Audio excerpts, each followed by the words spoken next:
I'm Stephanie Toomey. I'm an Optimum Nutrition sponsored athlete, a mother of a very active 6-year-old boy. I'm a CrossFit athlete. I was a former United States Marine, and I'm a motivational speaker.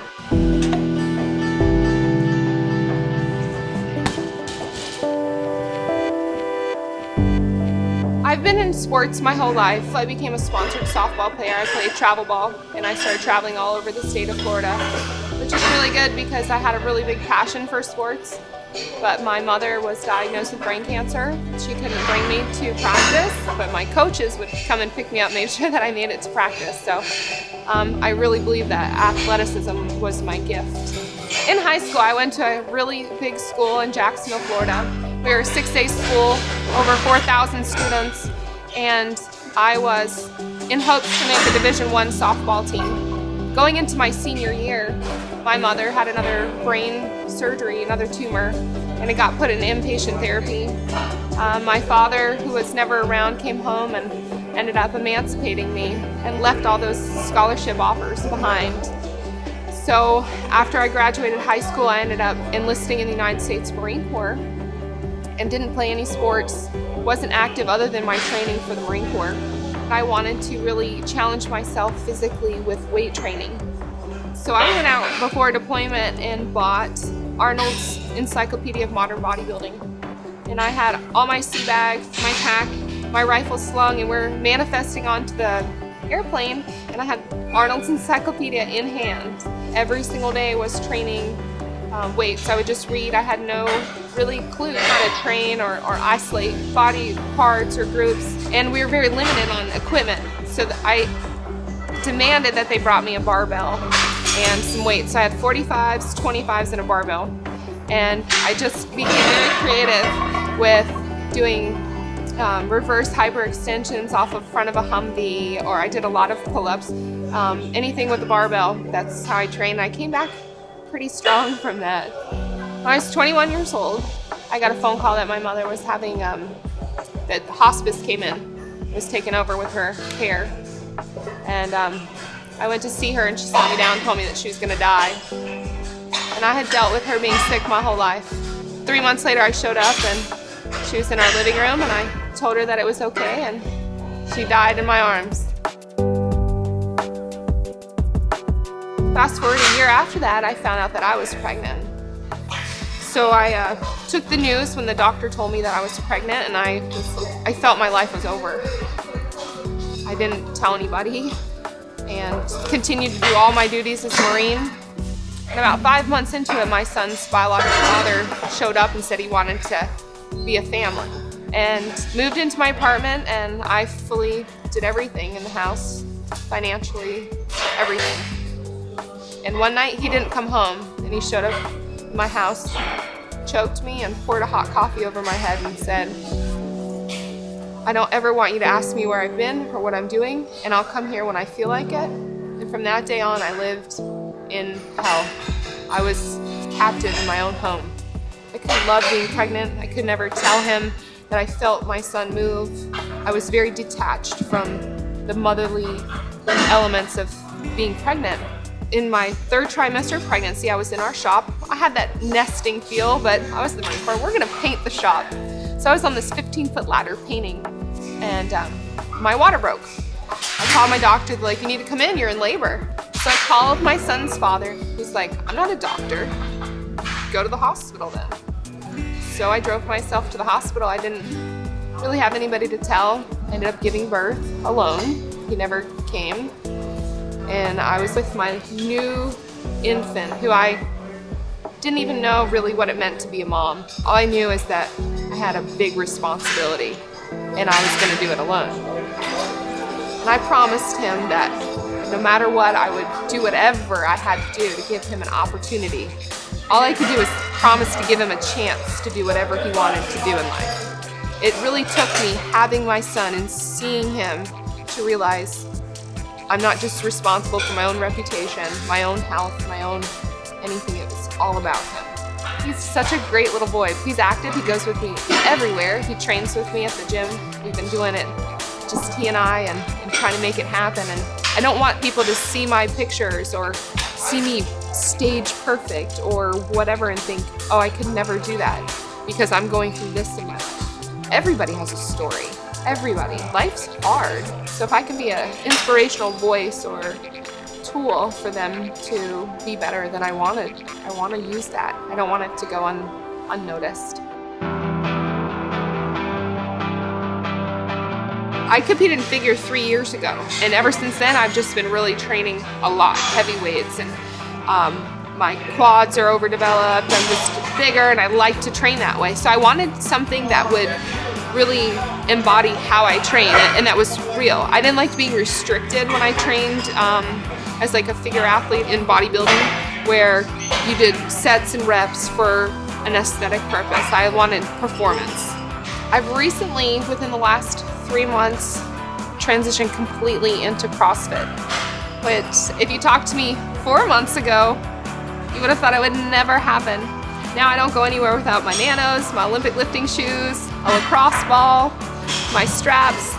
Once I finally looked into what CrossFit really is, I had to do it. I walked into Blackfin CrossFit in Jacksonville, Florida, and I walked up to the owner and I said, I want to do CrossFit. I want to compete in CrossFit. And he's like, well, how long have you been doing CrossFit? He's like, you look like you've been doing CrossFit. And I was like, never done CrossFit, but I want to compete in CrossFit. And he's like, okay, let's see what you got. And 70 pounds, I couldn't snatch. I looked like a 4-year-old trying to do something. I was humbled quickly with, I thought I was strong until I tried to do CrossFit. So my training now is a program training where I do several workouts through the day. I go in really early in the morning. About 3 to 4 days a week, I do a long row. I'll row anywhere from 2K to 10,000 meters. I do a lot of running. Those are my forms of cardio. I'll do long runs, anywhere from 6, 8, 12-mile runs. I do a lot of skill training. I'm really trying to learn the Olympic lifts. In one lift, you can do it from several different positions, so just trying to master those from every point. All the squats, all the big lifts, I do that separate from, then I WOD. I'll do several different WODs. I try to get programmed in something I'm very weak at in the middle of a WOD to highlight it. CrossFit's great, for me, in my personal opinion, it was great to show my strengths, but it definitely highlights all of my weakness. I think the constant challenge of CrossFit's made me really just love it. Every day I want to lift heavier, move faster, jump higher, more pull-ups. There's never like, I've made it in CrossFit. I think no matter where you're at in CrossFit, you can always be better, and you always want to be better.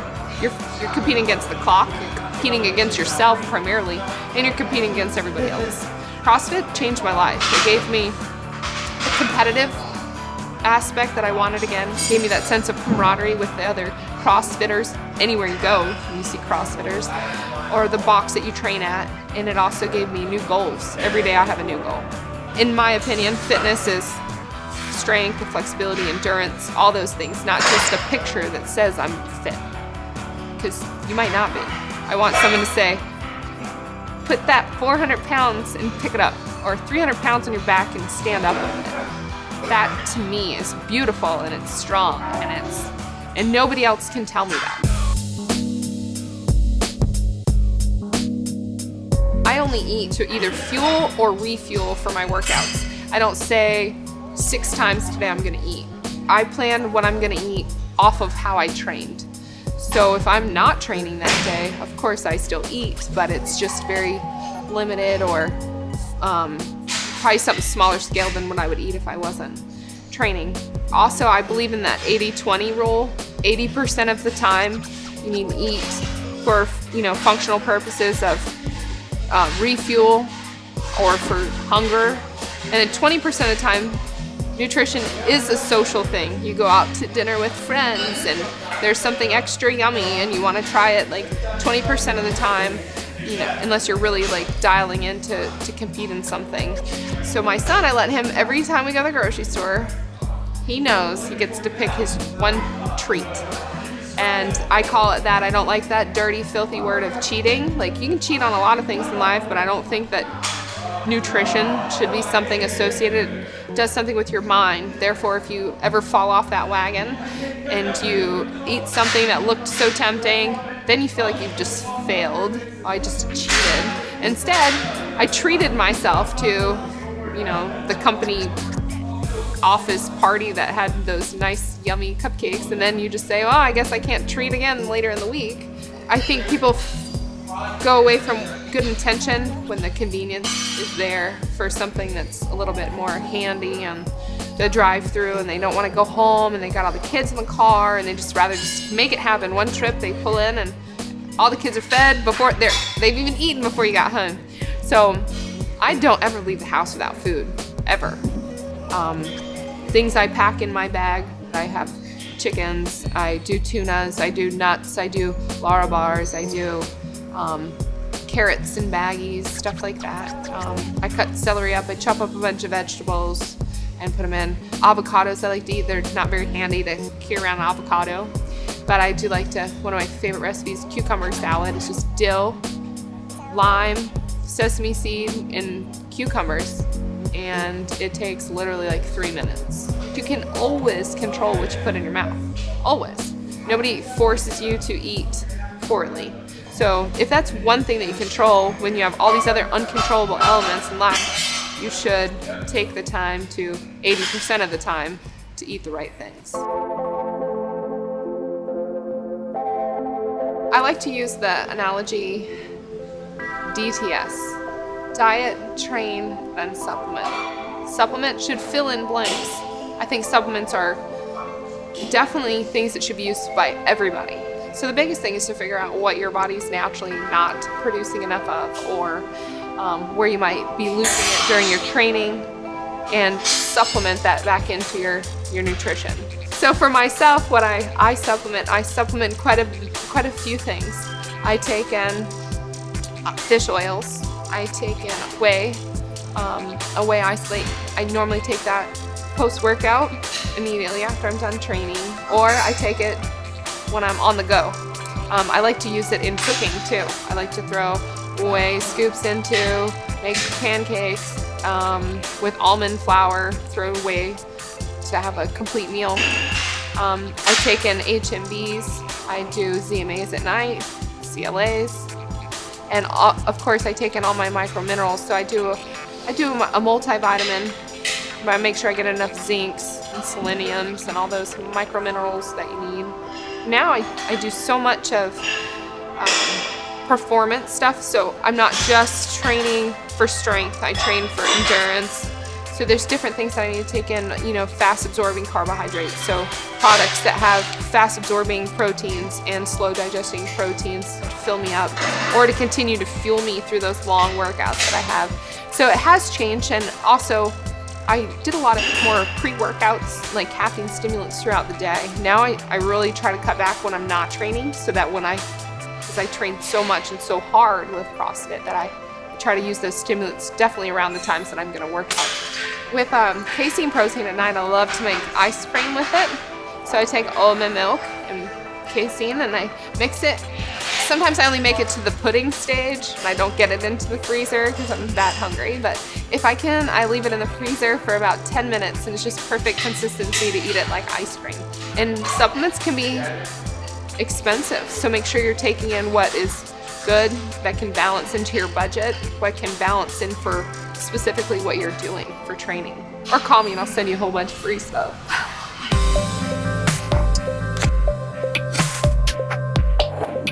I never want anybody to look at my story and ever feel sorry for me. I don't see myself as this incredible person or somebody that has even done anything extraordinary. I just feel that I am a normal, very normal person that has challenges that I've been through and challenges that are still unseen to me now, just like we all have.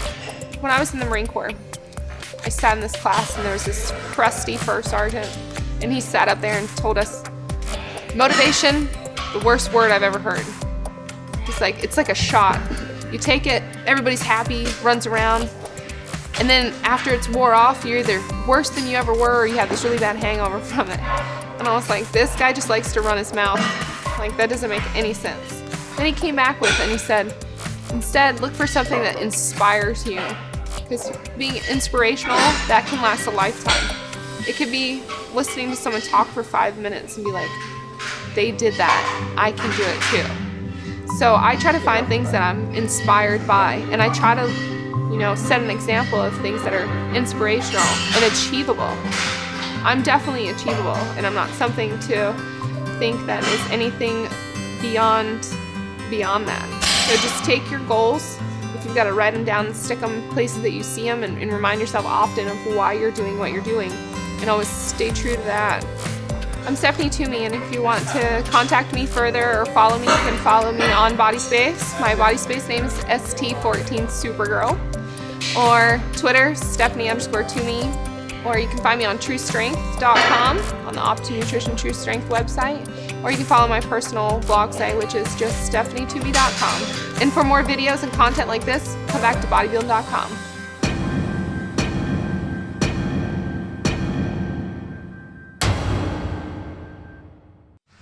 Holy. You just got drop kicked by a bird. That thing came and sat on you.